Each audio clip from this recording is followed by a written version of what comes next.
Very good morning to our BSc student.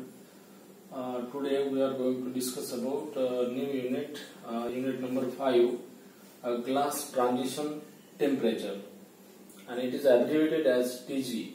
म्हणजे बघा, आज आपण नवीन चॅप्टर सुरू करणार आहे. पॉलिमर मधला 5वा युनिट आहे ग्लास ट्रान्झिशन टेम्परेचर. म्हणजे बघा, आता याच्यामध्ये असं म्हटलेलं आहे की ग्लास ट्रान्झिशन टेम्परेचर म्हणजे काय. याचा अर्थ असा आहे की जेव्हा समजा एखाद्या वेळेस ग्लास जर समजा ब्रेक झाला असेल आणि ब्रेक झाल्यानंतर त्याचे जे काही समजा बारीक बारीक पार्टिकल असतील, त्या पार्टिकल जो असेल त्याचा पार्टिकलला आपण सॉफ्ट किंवा फ्लेक्झिबल स्टेट मध्ये जे काही समजा आपण इथे बघायला मिळेल अशा प्रकारचे जे काही समजा प्रॉपर्टी डिनोट करेल त्या कंपाऊंडला किंवा त्या पॉलिमरला ग्लास ट्रान्झिशन टेम्परेचर असं म्हटलेलं आहे.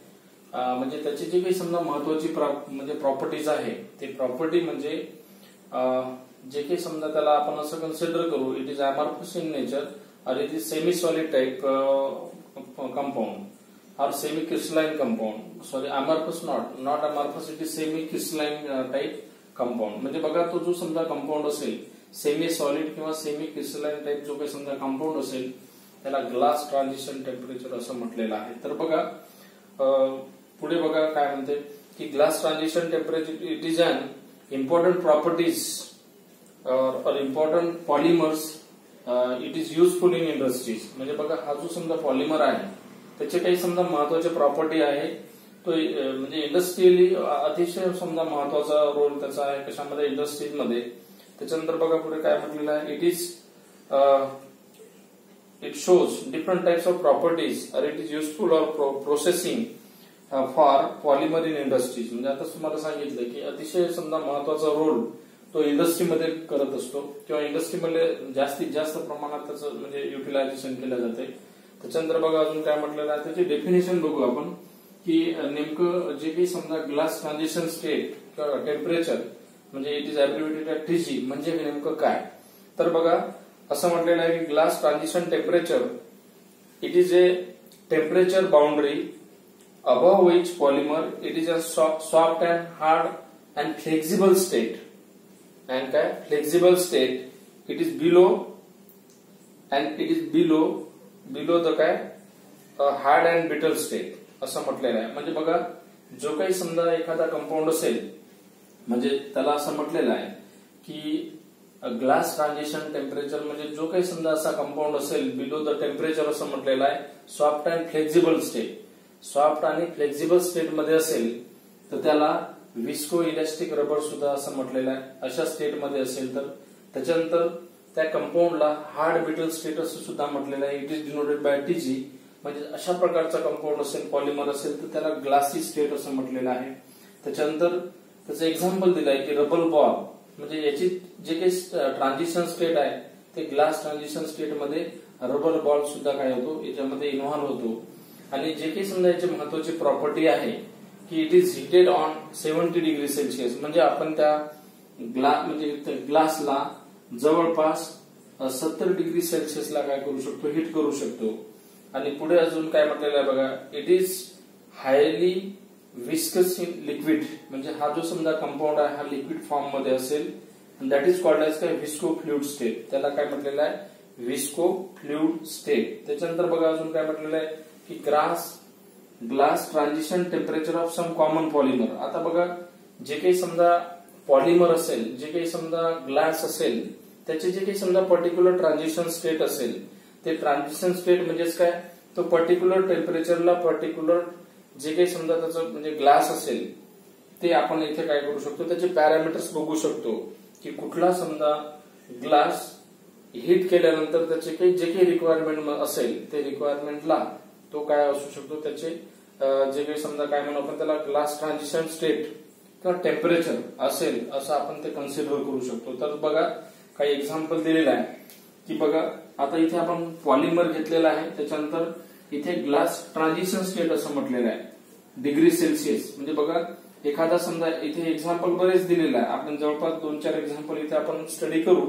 तर बघा काही पॉलिमर दिलेला आहे, त्याचे ग्लास ट्रान्झिशन टेम्परेचर किती आहे म्हणजे रिक्वायरमेंट किती आहे हे आपण इथे स्टडी करणार आहे. तर बघा एक पॉलिइथिलीन हा मॉलिक्यूल आहे त्याचं जर समजा रिक्वायरमेंट असेल किंवा जे काही समजा ग्लास ट्रान्झिशन टेम्परेचर असेल तर जवळपास 125 डिग्री सेल्सिअस त्याचं ग्लास ट्रान्झिशन टेम्परेचर आहे. त्याच्यानंतर दुसरं एक्झाम्पल आहे पीपी म्हणजेच काय, पॉलीप्रॉपिलिन. याचं जे काही समजा ग्लास ट्रान्झिशन टेम्परेचर आहे ते जवळपास -10 डिग्री सेल्सिअस आहे. त्याच्यानंतर बघा नंतरचा जो काही समजा पॉलिमर आहे तो आहे पॉलीआयसोब्युटिलीन. आता पॉलीआयसोब्युटिलीनचं जे काही समजा ग्लास ट्रान्झिशन टेम्परेचर आहे ते जवळपास -70 डिग्री सेल्सिअस असं दिलेलं आहे. त्याच्यानंतर पीव्हीसी म्हणजे पॉलिव्हिनिल क्लोराईड. हा पॉलिव्हिनिल क्लोराईड 4थ्या नंबरचा. याचं जे काही समजा ग्लास ट्रान्झिशन टेम्परेचर आहे हे जवळपास 85 डिग्री सेल्सिअस असं दिलेलं आहे.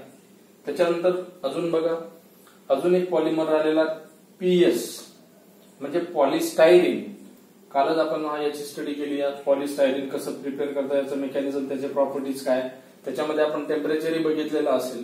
तर जवळपास पॉलिस्टायरीनचं जे काही टेम्परेचर आहे ग्लास ट्रान्झिशन टेम्परेचर म्हणजे जीटी टेम्परेचर बरोबर जवळपास 100 डिग्री सेल्सिअसला त्याचं टेम्परेचर असतो. त्याच्यानंतर बघा नंतरचा जो काही समजा 5व्या नंबरचा जो काही कंपाऊंड असेल पॉलिमर असेल तो आहे नायलॉन 6.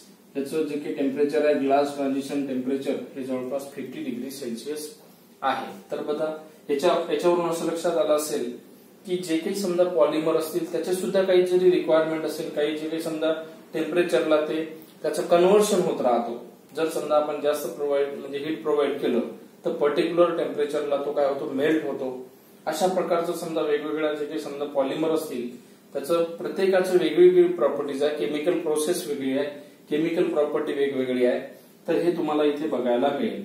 अशा पद्धतीनं हा जो समजा म्हणजे ग्लास ट्रान्झिशन टेम्परेचर आहे म्हणजे it is denoted by TG म्हणजे त्याला टीजी असं कन्सिडर केले जाते. तो सेमी सॉलिड टाईप सारखा दिसतो. त्याच्यानंतर त्याचा जो काही समजा जो काही पॉलिमर असेल तो सेमी क्रिस्टलाइन या नावाने सुद्धा म्हणजे आपण त्याला म्हणजे ओळखल्या जाते. त्याच्यानंतर त्याची जी काही समजा स्टेट आहे एक तर तो सॉफ्ट असेल, हार्ड म्हणजे फ्लेक्झिबल असेल किंवा ब्रिटल स्टेट असेल, हार्ड ब्रिटल स्टेट. म्हणजे अशा पद्धतीनं तुम्हाला म्हणजे तो कंपाऊंड काय करता होतो, तो पॉलिमर तुम्हाला आयडेंटिफाय करता येतो. तर हे झालं रिलेटेड ऑफ काय म्हणजे आपण जस्ट म्हणजे स्टडी म्हणजे जस्ट इंट्रोडक्शन बघितलं की ग्लास ट्रान्झिशन टेम्परेचर म्हणजे नेमकं काय. त्याच्यानंतर याचं जे काही समजा युटिलायझेशन आहे, त्याचे युजेस आहे, त्याच्यानंतर त्याचे जे काही केमिकल प्रॉपर्टीज आहे हे सगळं याच्यामध्ये आपण या थोडक्यामध्ये म्हणजे जे काही समजा आपण हे पॉईंट इथे डिनोट केलेला आहे याच्या माध्यमातून आपल्याला म्हणजे पर्टिक्युलर ग्लास ट्रान्झिशन टेम्परेचर काय आहे आपल्या लक्षात आलं असेल. त्याच्यानंतर त्याला कोणकोणत्या समजा त्याच्या प्रॉपर्टीज आहे हे प्रॉपर्टी सुद्धा आपल्या लक्षात आलेला असेल. त्याच्यानंतर आपण लगेच म्हणजे हा कन्सेप्ट म्हणजे नंतरचा कन्सेप्ट बघणार आहे. तर नंतरचा कन्सेप्ट असा आहे की याच्यामध्ये असं दिलेलं आहे की glass state and rubber state of polymer हा कन्सेप्ट आपण स्टडी करणार आहे नंतर.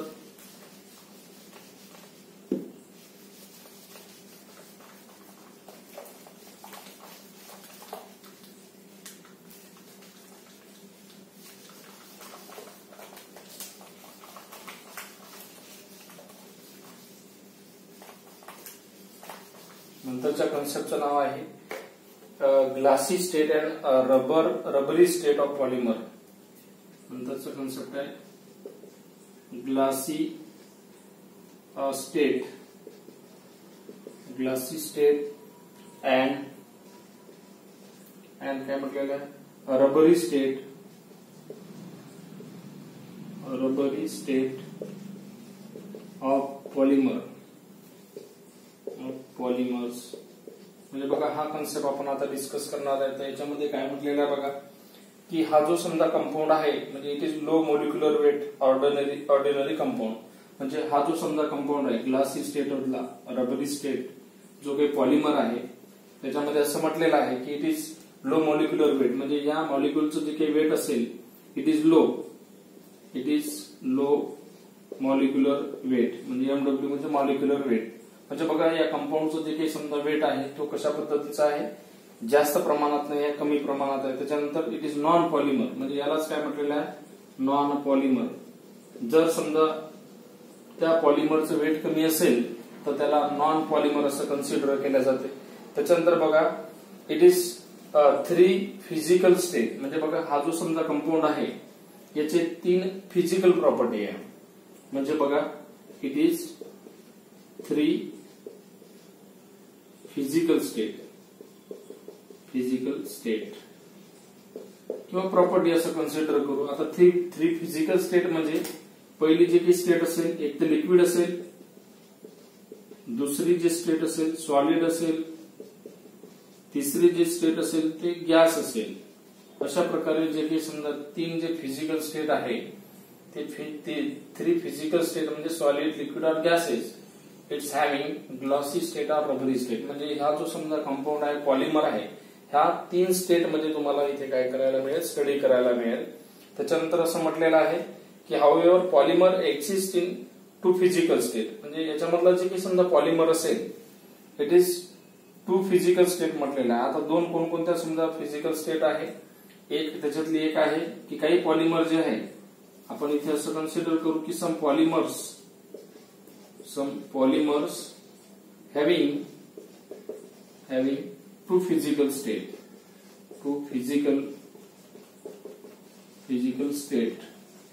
आता 2 फिजिकल स्टेट आहे, एक आहे सॉलिड आणि दुसरी जी फिजिकल स्टेट आहे ती आहे लिक्विड.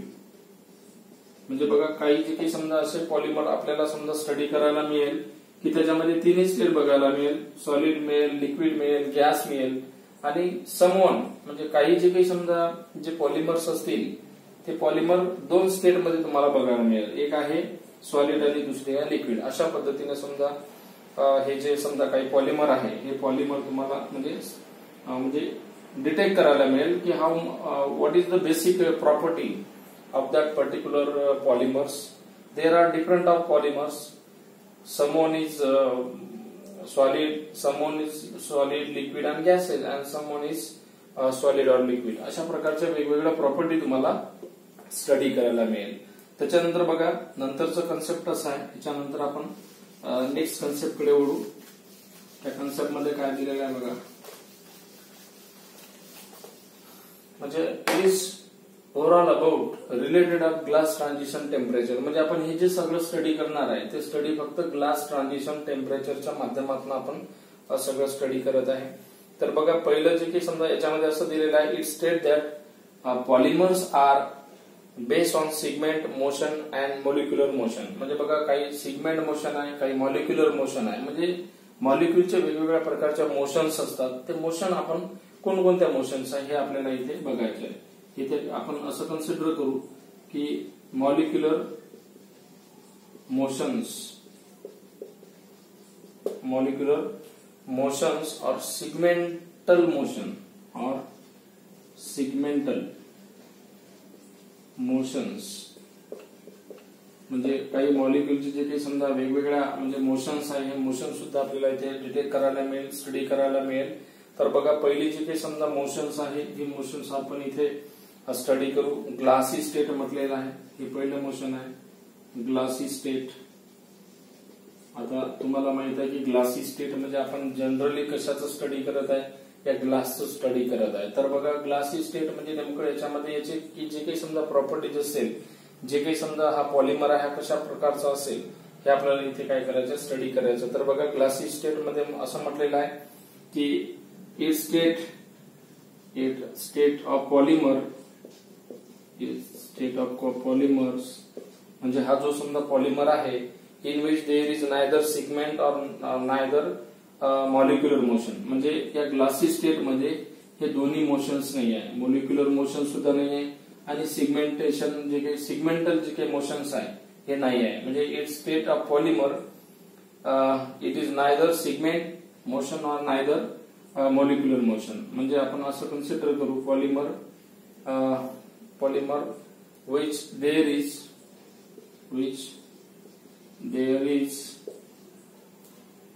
is not किंवा नायदर असं कन्सिडर केलेलं neither molecular motion molecular motion or segmental motions. म्हणजे बघा याच्यामध्ये असं म्हटलेलं आहे की हे दोन्ही समजा मोशन्स याच्यामध्ये काय नाहीये असं म्हटलेलं आहे. त्याच्यानंतर बघा नंतरचे जे काही समजा म्हणजे जे प्रॉपर्टीज आहे किंवा जे मोशन्स आहे त्या मोशनचं नाव आहे visco elastic state. Visco elastic state म्हणजे बघा विस्को इलॅस्टिक स्टेट म्हणजे रबरी स्टेट असं म्हटलेलं आहे. रबरी स्टेट. आता बघा या कंटेंट मध्ये काय म्हटलेलं आहे, या कॉन्सेप्ट मध्ये काय म्हटलेलं आहे की विस्को इलॅस्टिक स्टेट. आता तुमच्या लक्षात आलेलं असेल की इलॅस्टिक स्टेट म्हणजे नेमकं काय, म्हणजे जो समजा ज्या कंपाऊंडची प्रॉपर्टी इलॅस्टिक सारखी आहे म्हणजे रबर सारखा त्याला आपण स्ट्रेस केल्यानंतर त्याची फ्लेक्झिबिलिटी म्हणजे काय होईल, इन्क्रीज होईल किंवा डिक्रीज होईल. अशा प्रकारच्या पॉलिमरला विस्को इलॅस्टिक स्टेट किंवा तो कशा प्रकारचा कंपाऊंड असेल तो फ्लेक्झिबल असेल. बरोबर आहे की एखाद्या पॉलिमरला आपण जर समजा हिट केलं तर त्याची जे की समजा लेंथ आहे विड्थ आहे हे आपल्याला आपल्या मनानुसार त्याला काय करता येईल, त्याचा आकार किंवा त्याची लेंथ आपल्याला वाढता येईल. म्हणजे फ्लेक्झिबल पॉलिमर असं म्हणायला हरकत नाही. म्हणजे असं म्हटलेलं आहे की it is the state of polymer which is there is presence of only segment motion and molecular motion are absent. म्हणजे असं म्हटलेलं आहे या कंपाऊंड मध्ये की सिगमेंट मोशन आहे याच्यामध्ये पण मॉलिक्युलर मोशन ऍब्सेंट आहे. म्हणजे इथे असं आपण लिहू शकतो की segment motions are present, segmental motions are present but molecular motions are absent. Molecular motions are absent.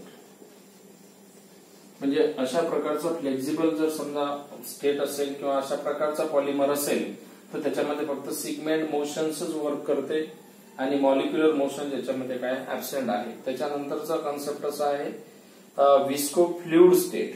त्याच्यानंतर तिसरा कॉन्सेप्ट आहे विस्को फ्लुइड स्टेट. आता बघा या स्टेट मध्ये काय म्हटलेलं आहे की it is state that polymer which is molecular motions are present. म्हणजे या विस्को फ्लुइड स्टेट मध्ये only molecular motions are present आहे आणि सिगमेंटल मोशन जिथे ऍब्सेंट आहे.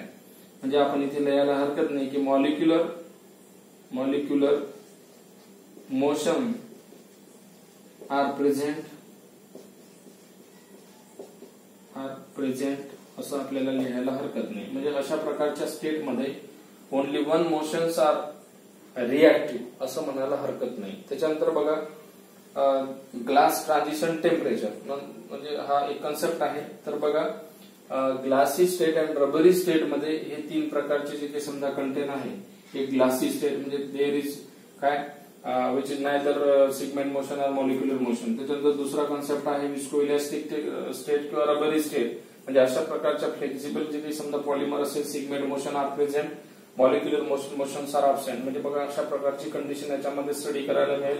विस्को फ्लुइड स्टेट मध्ये only molecular motions are present म्हणजे या कंडिशन मध्ये एकच मॉलिक्युलर मोशन्स इथे आपल्याला बघायला मिळेल, स्टडी करायला मिळेल. त्याच्यानंतर नेक्स्ट कॉन्सेप्ट कडे आपण इथे वळू. नंतरचा कॉन्सेप्ट आहे हे तुमच्या लक्षात आलं असेल की आपण जनरली जे काही स्टडी करत आहे we have to concerning only glass transition temperature. त्याच्यानंतरचा कॉन्सेप्ट आहे नेक्स्ट कॉन्सेप्ट आपण म्हणजे स्टडी करू. Name of that particular concept, incoming concept factor affecting glass transition temperature. नंतरचा कॉन्सेप्ट आहे फॅक्टर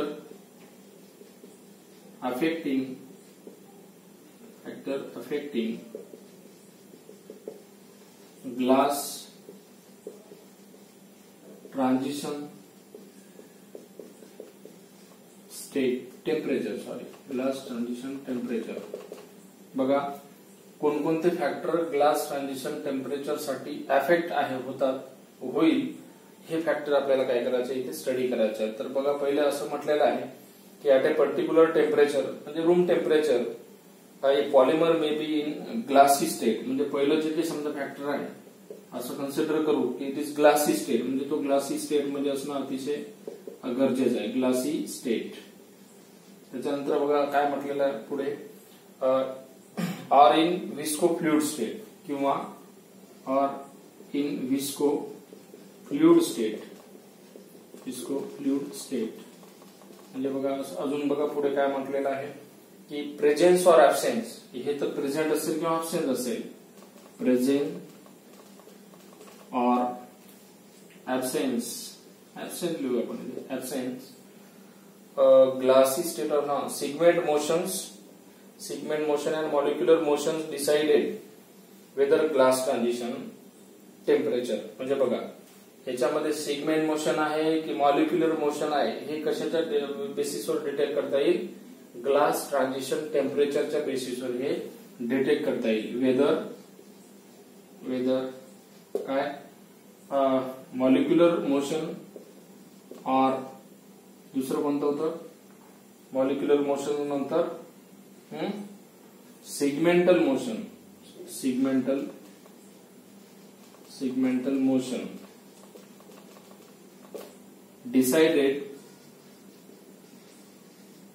डिसाइडेड ऑन कशावर डिपेंड आहे, decided on glass transition temperature, glass transition temperature. म्हणजे बघा this property it depends on glass transition temperature. म्हणजे तो जो glass आहे, तो जो समजा पार्टिकल्स आहे, तो जो समजा एक क्रिस्टलाइन कंपाऊंड आहे, ते कशावर डिपेंड करते की त्याच्यामध्ये मॉलिक्युलर मोशन आहे की सिगमेंटल मोशन आहे, हे त्या ग्लासवर डिपेंड आहे की तो कशा प्रकारचा आहे, की त्याच्यामध्ये मॉलिक्युलर मोशन आहे की सिगमेंटल मोशन आहे. याच्या आधीच्या आपण म्हणजे कन्सेप्ट मध्ये बघितलेला आहे. त्याच्यानंतर बघा पुढे काय म्हटलेलं आहे की glass transition temperature it is denoted by TG, म्हणजे त्याला टीजी ना आपण जनरली डिनोट करतो. त्याच्यानंतर बघा काय म्हटलेलं आहे, it is exist segment motion in a polymer decided value of glass transition temperature. म्हणजे बघा याची जी काही समजा व्हॅल्यू आहे हे ग्लास ट्रान्झिशन टेम्परेचरवर डिपेंड आहे. It is high or low. म्हणजे बघा पुन्हा नंतरची जी काही प्रॉपर्टी आहे की याच्यामधलं जे काही समजा ट्रान्झिशन टेम्परेचर आहे, म्हणजे ट्रान्झिशन टेम्परेचर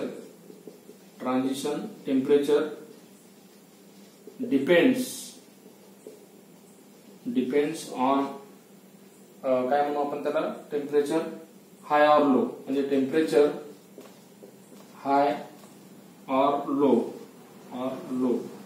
म्हणजे हे सुद्धा कशावर डिपेंड आहे, ग्लास ट्रान्झिशन टेम्परेचरवर डिपेंड आहे की त्याच्यामध्ये जे काही समजा टेम्परेचर असेल ते हाय आहे की लो आहे, हे सुद्धा प्रॉपर्टी आपण त्याच्यामध्ये बघू शकतो. त्याच्यानंतर बघा लगेच आपण उत्तरच्या कन्सेप्टकडे वळू. आता हे जनरली समजा त्याचे फॅक्टर्स आहे, त्याच्यानंतरचा कन्सेप्ट आहे त्याच्याकडे आपण म्हणजे स्टडी करणार आहे. कन्सेप्टचं नाव आहे फॉलोइंग फॅक्टर्स अफेक्ट, म्हणजे हेच आपण कंटिन्यू करणार आहे. Following factors affect value of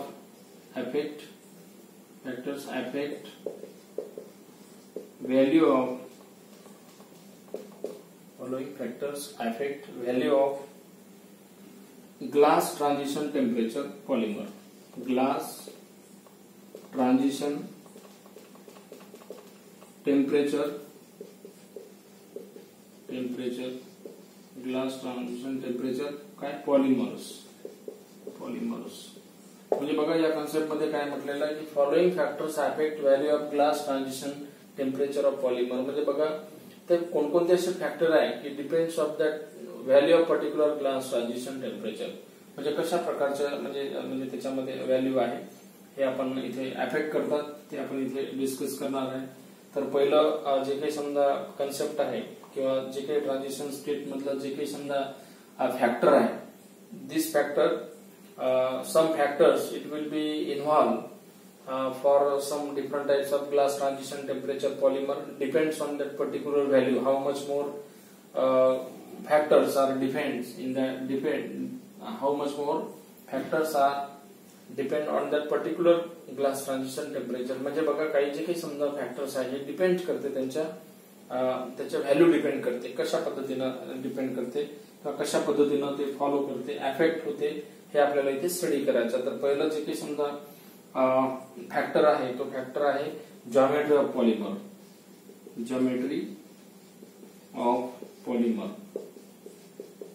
geometry of polymers म्हणजे बघा हे पहिलं फॅक्टर आहे कशाचं की value of glass transition temperature polymer म्हणजे त्याची व्हॅल्यू याच्यावरून डिपेंड करते की जॉमेट्री ऑफ पॉलिमर हा एक महत्वाचा फॅक्टर आहे. त्याच्यानंतर दुसरा आहे chain flexibility in polymer. Chain flexibility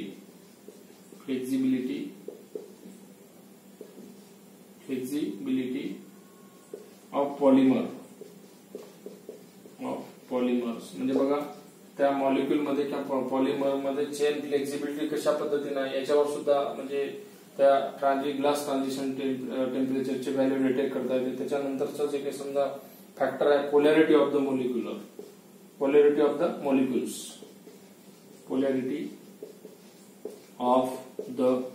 molecules म्हणजे या फॅक्टर मध्ये असं म्हटलेलं आहे की त्या मॉलिक्यूल मध्ये जे काही समजा पोलॅरिटी असेल म्हणजे तो पोलर मॉलिक्यूल आहे की नॉन पोलर मॉलिक्यूल आहे. पोलर म्हणजे due to the force of attraction polarisation it will be created or generated म्हणजे हा सुद्धा एक महत्वाचा फॅक्टर आहे. डिपेंड करते त्या म्हणजे त्या ग्लास ट्रान्झिशन टेम्परेचरवर. त्याच्यानंतरचं जे काही समजा कन्सेप्ट आहे किंवा फॅक्टर आहे चौथं फॅक्टर आहे बॅकबोन सिमेट्री म्हणजे बघा एखादा मॉलिक्यूल ओपन चेन कंपाऊंड असेल एखादा मॉलिक्यूल ब्रँच चेन कंपाऊंड असेल किंवा म्हणजे स्टेरिओ कंपाऊंड असेल किंवा स्टेरिओ केमिकल कंपाऊंड असेल तर हे सगळं जे काही समजा डिपेंड करते त्या म्हणजे त्याच्या सिमेट्रीवर की तो फॅक्टर त्या ग्लास ट्रान्झिशनचं टेम्परेचर जे काही समजा व्हॅल्यू आहे हे सुद्धा आपल्याला म्हणजे स्टडी करता येईल. त्याच्यानंतरचं फॅक्टर आहे मॉलिक्युलर वेटच्या माध्यमातून सुद्धा आपल्याला त्या म्हणजे ट्रान्झिशन स्टेटची ग्लास ट्रान्झिशन स्टेटची जे काही व्हॅल्यू आहे हे व्हॅल्यू आपल्याला डिटेक्ट करता येईल. त्याच्यानंतरचा कॉन्सेप्ट आहे क्रॉस लिंकेजच्या माध्यमातून सुद्धा आपल्याला त्या कंपाऊंडची जे काही समजा ग्लास ट्रान्झिशन टेम्परेचर आहे हे आपल्याला डिटेक्ट करता येईल. त्याच्यानंतरचं जे काही समजा लास्ट आणि शेवटचा जे काही समजा जो कन्सेप्ट आहे तो आहे झाले जवळपास 6 जे कन्सेप्ट आहे 6 जे फॅक्टर आहे हे अतिशय महत्वाचे आहे. This factor it will be mostly responsible for detection of value of glass transition temperature polymer म्हणजे त्या पॉलिमरची जे काही समजा व्हॅल्यू असेल ते व्हॅल्यू या फॅक्टरच्या माध्यमातून आपल्याला डिटेक्ट करता येईल स्टडी करता येईल. Thank you so much.